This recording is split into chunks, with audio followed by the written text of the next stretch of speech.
creating a timer app using Jetpack Compose.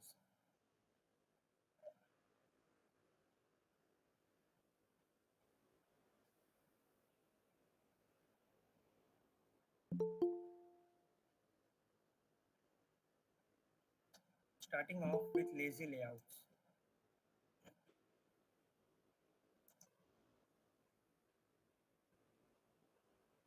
In Compose Camp Day 2, we were introduced to the concept of lazy column. It was one of the methods of implementing a scrollable list to display a large number of items or datasets. In this talk, we will be learning how to implement lazy list and grids and how to add items to it. The concept of lazy layouts is very similar to that of a recycler view, that is, rendering a scrollable list of items as they become visible in the screen rather than all at once. In cases where we have a significant number of items or large datasets to load, using lazy layouts would allow us to add content on demand, greatly increasing the overall app's performance and responsiveness.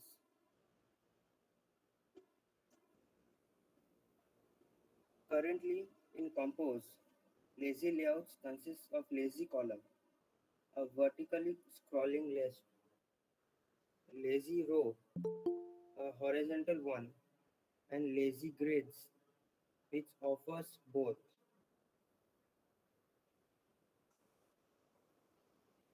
However, there is a big difference between recycler view used in the view system and lazy list used in Compose. The amount of code you need to write. Let's take a look at how a recycler view would be implemented in the classical view system.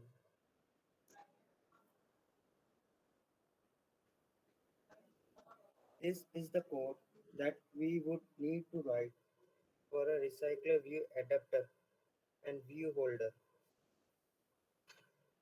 There is a class flower adapter that will take uh,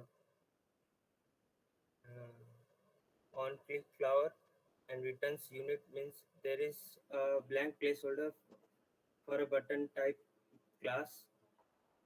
Then on the left block, the code is for recycler view XML layout. The top right block is for the recycler view item. Finally, the bottom right block of code is for binding the adapter class to the recycler view.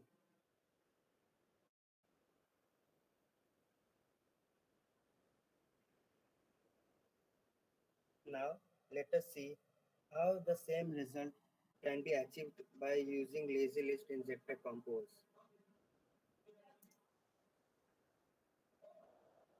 Yeah, pretty significant, right? We can achieve the same work but by writing few lines of code.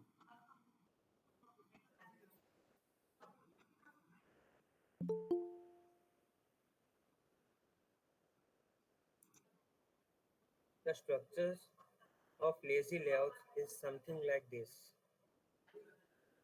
There is a function name, here it is lazy column, followed by the lazy list scope block, the curly braces over here.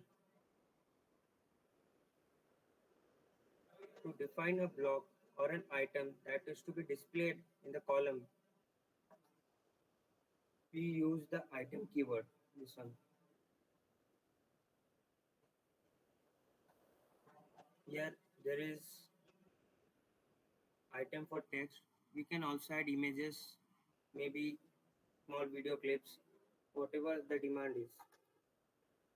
And to display a block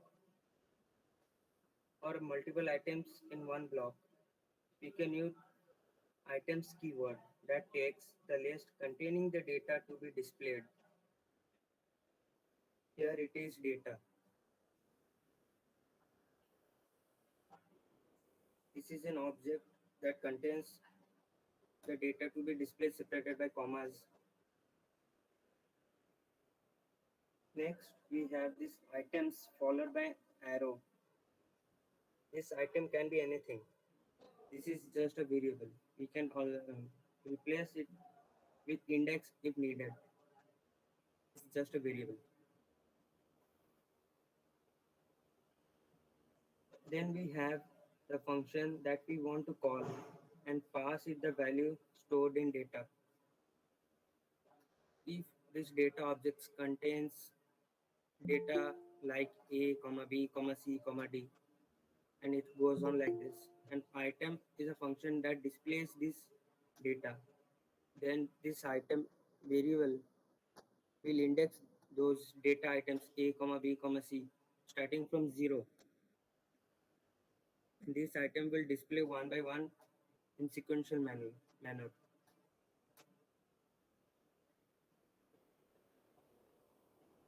We can use a text function to display a line of text on multiple text lines using row or columns inside this items data block.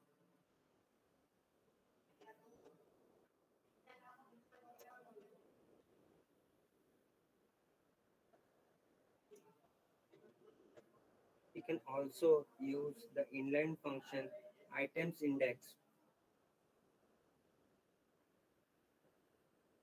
This function allows us to access two variables at once while iterating its terms. The first one is the item index value. From the previous example, the data object contain a comma b comma c data values. The index will contain 0, 1, 2, 3, and so on. And the item will contain a, b, c, d.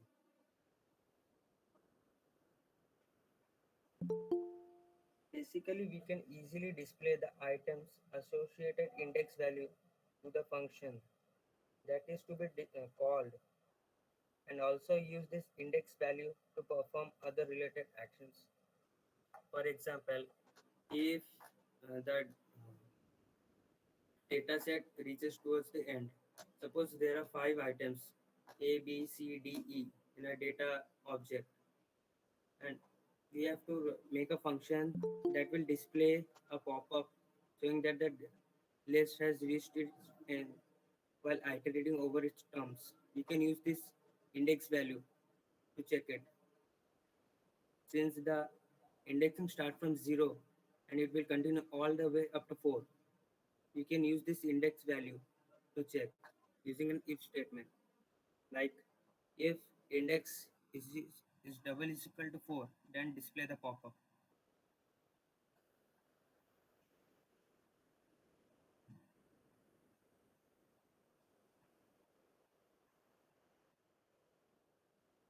Now let's start with the lazy list. Lazy rows and lazy columns.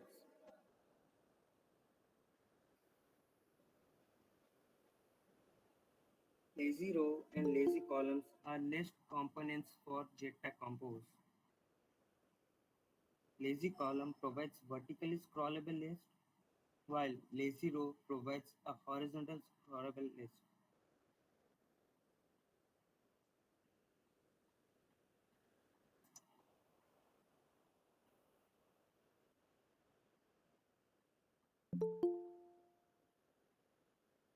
Here is the basic structure of a lazy row implementation.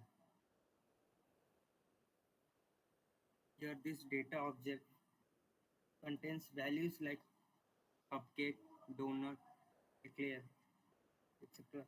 in the form of an array or a list. This is an horizontal scrollable list, but it doesn't look quite right, does it? Like there is a lack of spacing between the items, and the items gets clipped onto the edges. It doesn't look very uniform, does it? So can we fix this?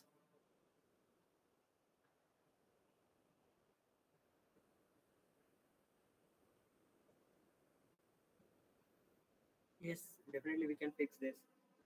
We can use modifiers or various arrangement layouts with lazy layouts to tune and customize the list as per our preference.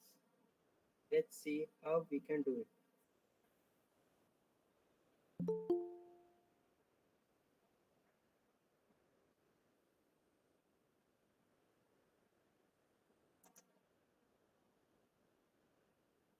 Here we are using the spaced by option to add spaces between items. We can use space bar. It takes an integer value. It specifies the spacing in terms of dp. All text related font sizes are expressed as SP, but UI related sizing and spacing are expressed in terms of dp. So why we are writing this, you might get an error that dp is not defined or is not found in Android Studio. So basically we have to just import this package. And look careful, there is we don't write 8dp, we generally write 8.dp,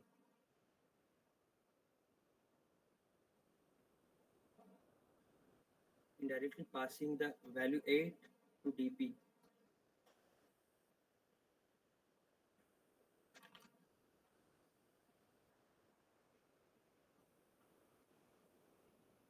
What if we wanted to apply equal spacing around the items at once?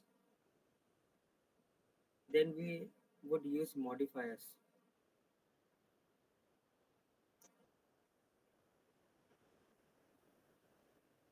To apply padding at once to all sides, we just pass the value and Jetpack will understand that this is asking to add spaces on all sides, top, bottom, left, right, on all sides. To specifically add spaces or padding at the start and at the end of the list, we can mention it in the padding function. Like here, we have mentioned that at the start of the list, there will be a padding of 24 dp, and at the end, there will be a padding of 24 dp.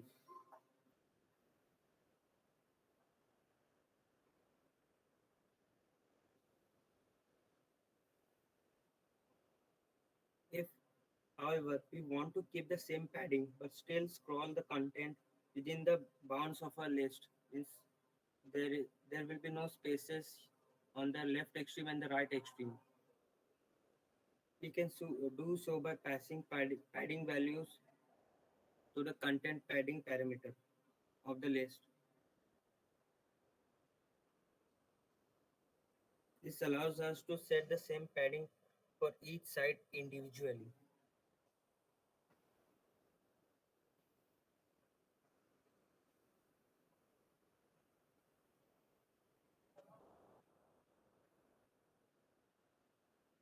If we were to write 0.dp at the start and 24.dp at the end, the leftmost extreme will have some space and the rightmost extreme will be clipped to the edge of the device.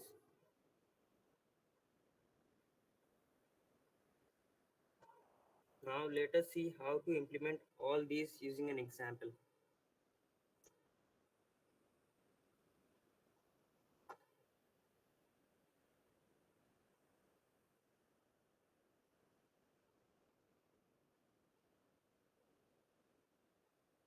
In this following code snippet, we have implemented a lazy column. Let's understand this code line by line. First, we are declaring a object of type mutable list of which contains values like apple, banana, chocolate, and candy.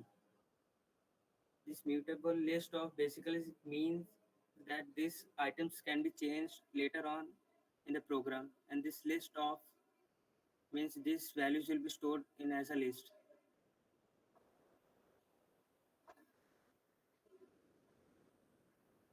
Next, we are declaring a variable list modifier to store all the modifier values that we will require in the later part of the code.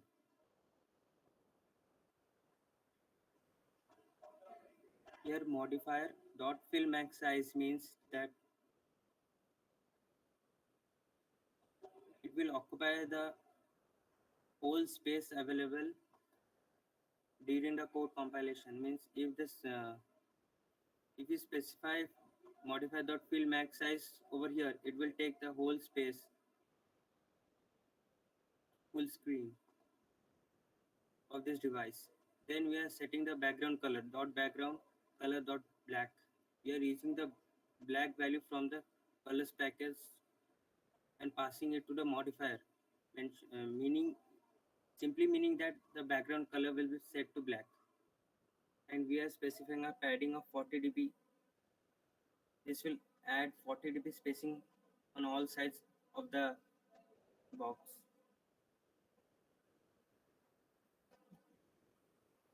As we created a list modifier to store all the modifier values, again we are creating a text style variable that will contain all the text style values that we can reuse again in the code if needed.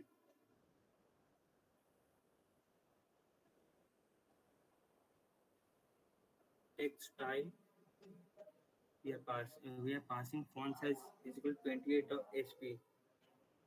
Again, all the UI elements are expressed in the terms of DP, and all the text related elements are expressed in the terms of SP. We might need to import it if Android Studio doesn't import it automatically. And we are passing a value to the color variable, color.white. Here we mentioned that the background will be of black color and the fonts will be of white color. Next, we are using at preview and composable tags. Preview tag basically means that we will have a live representation of what we are doing and how we are designing and how it will look in our app at the right side of a screen. At the composable means that the following function is a composable function, and hence it allows it to use all the composable functions within it, like lazy column, items, text, lazy row, lazy grid, etc. Then we are creating a function simple list view which contains lazy column, and we are using modifier to fine tune it. We are passing the list modifier values that is stored over here on the second part,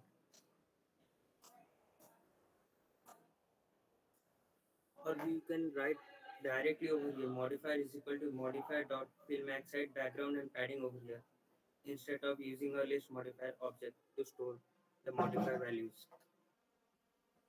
Within the lazy column, we have the items block, which takes a variable country. This can be anything. In the previous examples, we saw that it was index and item. Within that items block, we have a line of code that displays a text, and this text will be displayed using the country variable. The country variable will store all the values from the items list object. That is, it will display apple, banana, chocolate, and candy. Since we are using a lazy column, it will be vertically scrollable. We are styling it as per we are styling it like we have mentioned in the text style variable, and we are setting the color to be of white color. Let's see the output. Here we can see that a vertically scrollable list is created, and it has all the values of like apple, banana, chocolate, and candy, and of padding of 40 dB is applied on all sides.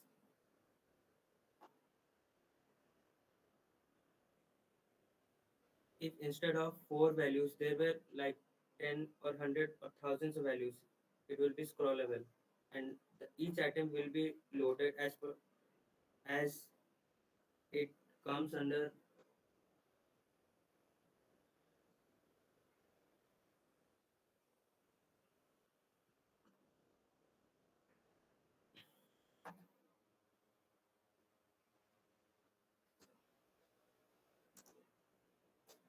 Next, we have lazy grids.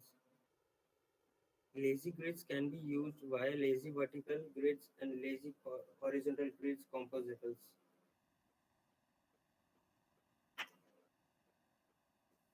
Lazy vertical grids will display items in a vertically scrollable container spanned across multiple columns, while lazy horizontal grids will have the same behavior on the horizontal axis. Using a grid is very simple. It looks almost identical to the uses of a lazy column with an added description for the vertical grid columns. Using a grid in Compose is very similar to using a list. Let's take a look at the structure of lazy vertical grid.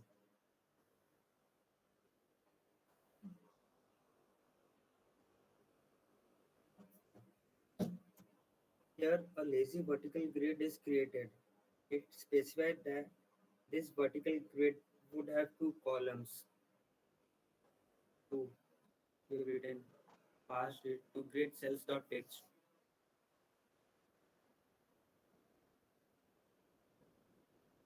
If instead of two, we would write four, then a vertical grid with four columns would be created.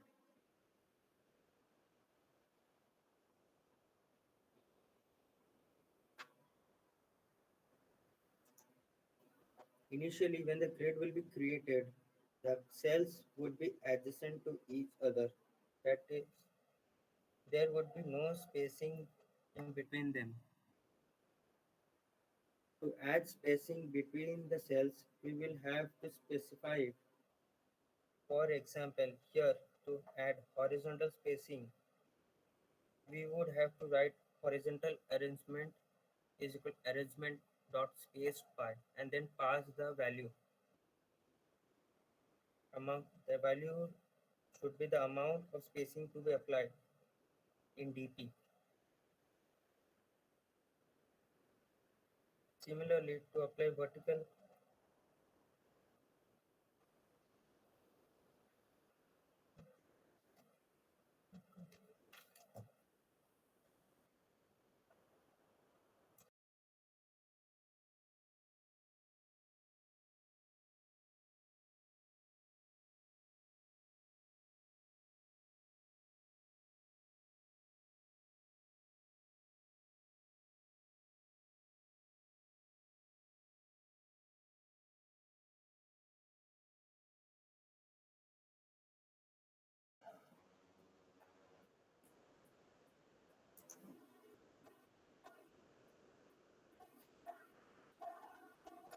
similarly, to apply vertical spacing, we would have to write vertical arrangements is equal to arrangement dot space bar followed by the amount of vertical spacing to be applied in dp.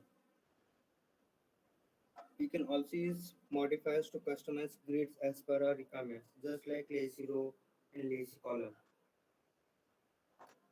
We can also stack lazy rows and lazy columns onto each other. Using the following example, let's see how it is done. In the following code snippet, we have a variable called data. It stores item 1, item 2, item 3, item 4, and item 5 as a list. Then we are using lazy vertical grid and specifying that it will have three columns and we are specifying a padding of 8 dp. This padding will ensure that all the items will have 8 dp padding. The items within the vertical grid will have padding of 8 dp all around them. Then we are using items function to access the data values of the variable data. Within the items block, we have a card. Card is just basically like a stage or a placeholder to create or display various text or images. We are modifying the card using modify.padding. Once again, the card will have padding of 4 dp all around itself, and the background of the card will be of light gray. Within the card, we are using the text function to display the text.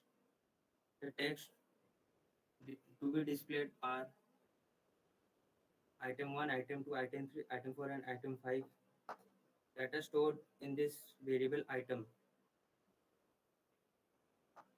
A specifying font size and mentioning text align is equal to text align dot center. It means that the text aligned within the card will be at the center. Yeah. And we are using a modifier to set the text padding to 24 dp. So basically it will look something like this. There will be three columns and the items will be filled horizontally. The card is of light gray color. By default,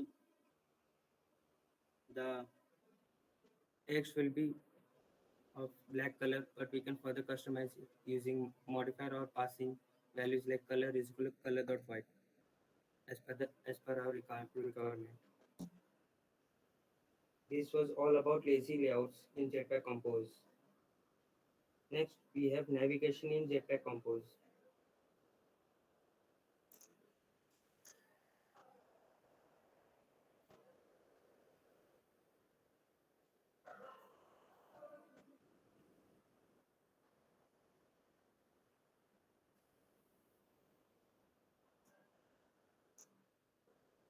Well, what is navigation in Jetpack Compose? Well, it is nothing but moving from one screen to another or getting around different layouts and composable functions in the Android app.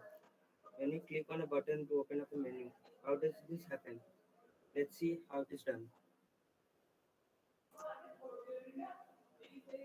Before using navigation in Jetpack Compose, first you would have to set up its dependencies in the app modules build.gradle file.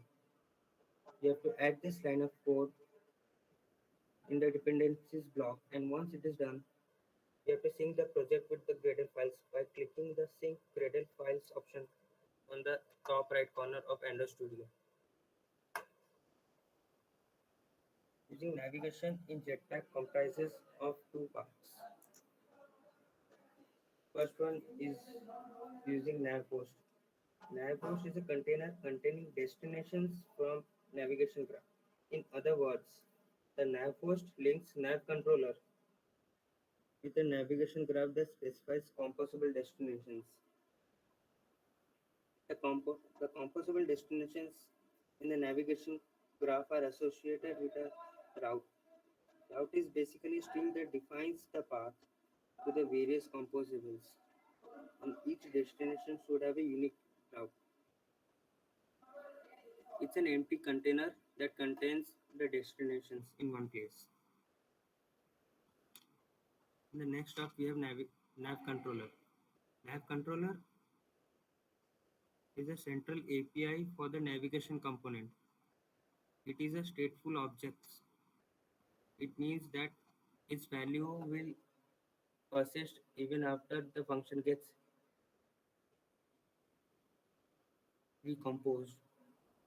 To simply put it, it manages app navigation within the nav host. Let's see how we can set up navigation in Jetpack Compose.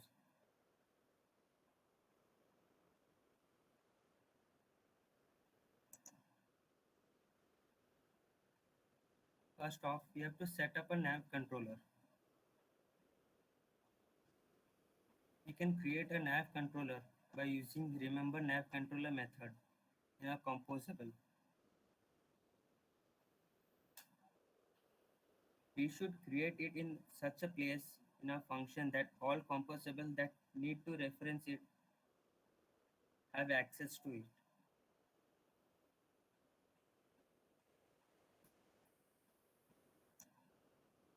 Next, we create a nav host and pass it the previously created nav controller and the start destination. Start destination contains the route to which the navigation will first navigate to when the composable associated with it is invoked. In other words, from the start destination, the navigation will start. That is, it is the starting point. Next, within the nav host, we have our route destinations.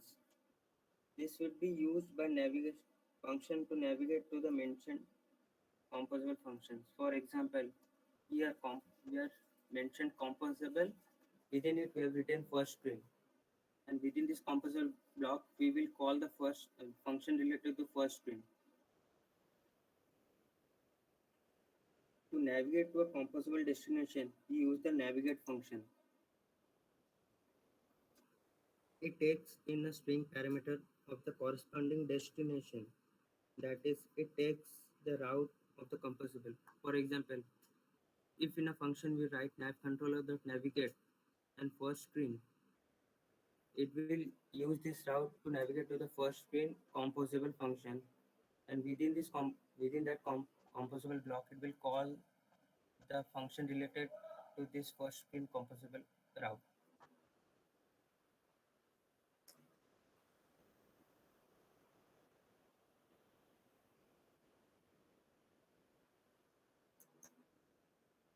Next, we can also use shield class to mention all the routes in one place. Suppose we are building an app, and within that app there will be a lot of navigation to be done. In that case, to store the different routes of different composable, we would use something called a shield class. Here, shield class is used to provide a layer of security by restricting access to outer classes.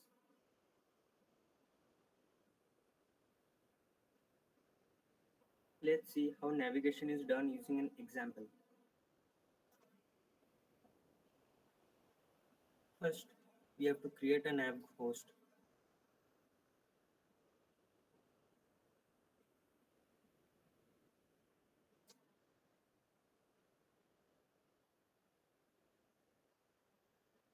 Here, a function compose navigation is created, and within the function, we have created a nav controller and nav host. The nav host take this nav controller and take start destination as first screen. And within this nav host, we have three composables that are first screen, second screen, and third screen. All these composable functions are stored as a stack in the memory. Within this first screen composable, we are calling the first screen function, and within the second screen composable, using this route second screen, we are calling the second screen function. Similarly, like the other two, within the composable route third screen, we are calling the third screen function. In all the three functions, we are passing the nav controller. Next, we are creating a composable function first screen that has a column and some modifiers applied to it, vertical arrangement, horizontal alignment, to arrange and align the text as per the requirement. Within the column, we are displaying a text first screen. Click here to go to the second screen.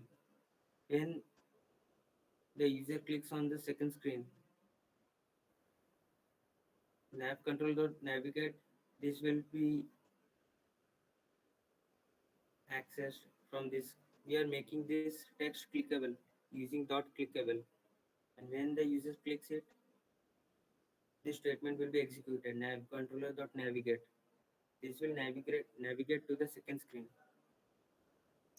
Similarly, we are creating a second screen function that has text second screen, and it will navigate to the third screen when the user clicks on it. Then we have a third screen which has a text third screen, and when the user clicks on it, it will navigate to the first screen.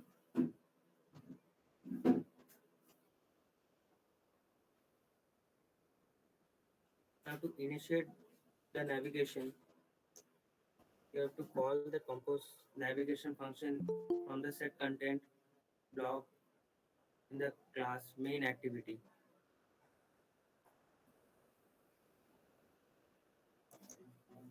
Let's understand simply.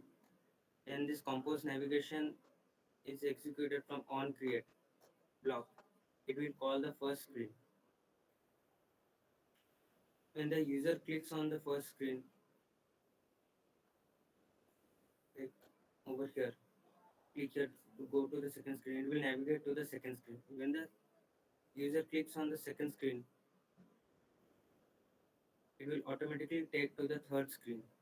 And when the user clicks on the third screen, it will automatically take to the first screen, and so on.